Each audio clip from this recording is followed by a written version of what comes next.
Oke guys, sekarang torang ada di SLB Access Center.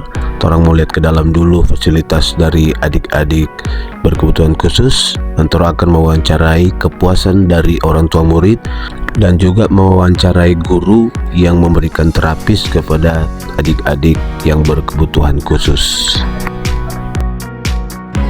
Sebagai guru di SLB Harus punya apa? Karena anak-anak mesti ada kesabaran tingkat dia. Makanya saya bilang kalau tidak menguasai 4 elemen jangan jadi guru sekolah luar biasa. Ibu guru kelas yang setiap hari menangani teman-teman yang berkebutuhan khusus. Dengan Ibu Viana. Oke Ibu, mau bertanya sedikit, apakah ada penanganan khusus dalam menangani pembelajaran buat teman-teman adik-adik yang berkebutuhan khusus ini? Iya, di sekolah kita ada penanganan secara klasikal, ada penanganan secara one on one, yaitu terapi one on one, satu guru satu murid. Kalau klasikal ada di kelas satu guru, baru ada muridnya ada 6-7 anak gitu. Oh jadi seperti itu. Jadi memang untuk satu murid untuk satu guru ya. Iya, Jadi memang untuk kelas terapi.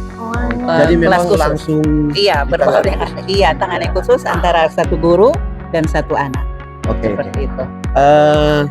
Ada nggak pengalaman yang biasanya apa ada kendala atau untuk menangani adik-adik yang yang diajarkan? Iya, sejauh ini namanya kan kita sebagai guru ya punya prinsip ya, punya kerinduan untuk anak di dalam mengajar. Yang namanya manusia, setiap itu kan ada kendala. Walaupun sejauh ini sampai sekarang semua bisa teratasi. Ya seperti itu dalam penanganan. Yang namanya orang anak masuk dalam sekolah kita ada memang sama sekali belum ditangani.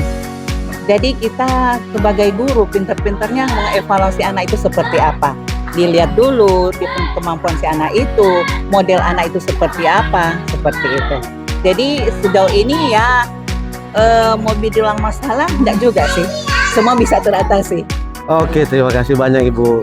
Semoga sehat-sehat selalu dalam menangani pelajaran buat teman-teman atau adik-adik kita. Terima kasih. Oke guys, sekarang Tora akan wawancara sedikit pada orang tua murid yang ada di sekolah ini. Dengan Ibu siapa? Ibu Dian Kairupan. Ini mau bertanya sedikit Bu soal maksudnya pandangan Ibu tentang sekolah ini, dalam sistem pengajaran, apakah selama ini ada enggak perubahan anak-anak yang sekolah di sini?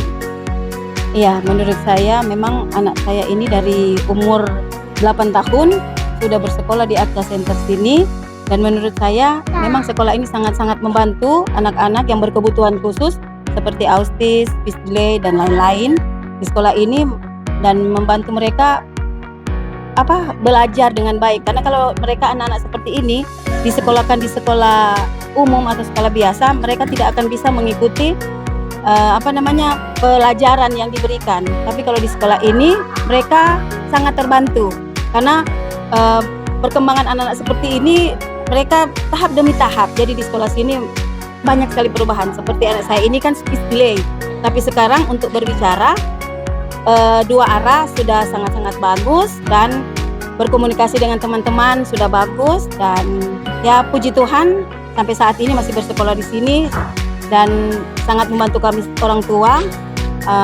yang memiliki anak-anak berkebutuhan khusus seperti ini dengan baik dan di sekolah sini. Dan yang pertama-tama sebagai orang tua di sini harus mengakui dulu bahwa anak kita memang berkebutuhan khusus. Jadi jangan memaksakan anak untuk bersekolah di sekolah umum, karena banyak orang tua di luar sana mereka tidak mengakui anak-anak mereka yang berkebutuhan khusus. Mereka memaksakan anak-anak untuk bersekolah di sekolah umum. Tetapi ternyata saya juga sudah pernah mencoba di sekolah umum, tetapi ternyata kurikulum sekolah umum dengan anak-anak seperti ini mereka tidak bisa mengikuti. Jadi dengan ada sekolahnya Access Center ini sangat-sangat membantu kami orang tua yang memiliki anak-anak berkebutuhan khusus untuk anak-anak ini bisa berkembang baik DP akademik, bahkan perkembangan motorik dengan perkembangan bersosialisasi. Iya. selain di sekolah kan tetap ada guru-guru juga yang mengajar. Tapi kan sebenarnya di rumah juga peran orang tua sangat penting. Gimana kalau? Ya, jadi kalau kami orang tua, kalau saya sendiri, apa yang diajarkan dari guru itu kan disampaikan kepada orang tua. Jadi kami sebagai orang tua melanjutkan apa yang guru ajarkan di sekolah. Karena anak-anak seperti ini mereka tidak bisa terlalu dimanjakan. Jadi mereka harus tegas agar mereka bisa aktif. Jadi mereka harus tegas dan bisa dengan penuh kasih sayang, bukan tegas artinya kasar dengan sangat-sangat mendiskriminasi begitu, tidak, tapi tegas tetapi dengan penuh kelembutan dan kasih sayang. Jadi apa yang diajarkan di sekolah, misalnya anak-anak seperti ini tidak bisa makan makanan yang berlebihan lemak atau coklat atau mungkin yang mengandung bumbu-bumbu begitu yang terlalu banyak. Jadi kami di rumah mengikuti apa yang diarahkan oleh guru. Kami kurangi makanan yang mereka tidak bisa terlalu banyak dikonsumsi. Jadi coklat dikurangi, susu itu tidak boleh susu coklat. Jadi makanan ada yang orang tua suka makan bumbu-bumbu terlalu dikurangi supaya anak ini kalau orang di rumah tidak mendukung apa yang guru kerjakan di sekolah, anak ini pasti tidak akan bisa berkembang. Karena di rumah pengajaran lain, di sekolah lain. Jadi apa yang diajarkan guru di sekolah itu yang diteruskan kami di rumah sebagai orang tua. Ya, jadi memang ada perubahan total saat kalau di sini kan. Sangat bermanfaat sekali. Untuk ada kepuasan untuk fasilitas dan akses di sini? Ya, sebenarnya sih kepuasan fasilitas memang baik, tapi kasihan di sini anak-anak pelajar, apalagi anak seperti ini dengan sekolah yang belum terlalu, misalnya di kelas atas itu kelas anak-anak SMP SMA, kelasnya masih belum bisa, masih kurang ya? Memadai Kalau mau karena lihat memang ini fasilitasnya kurang.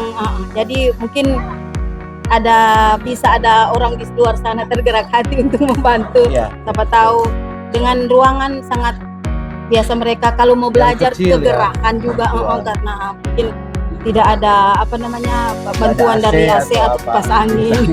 Oh, jadi kalau di kelas kan tidak ada kipas angin? Belum ada.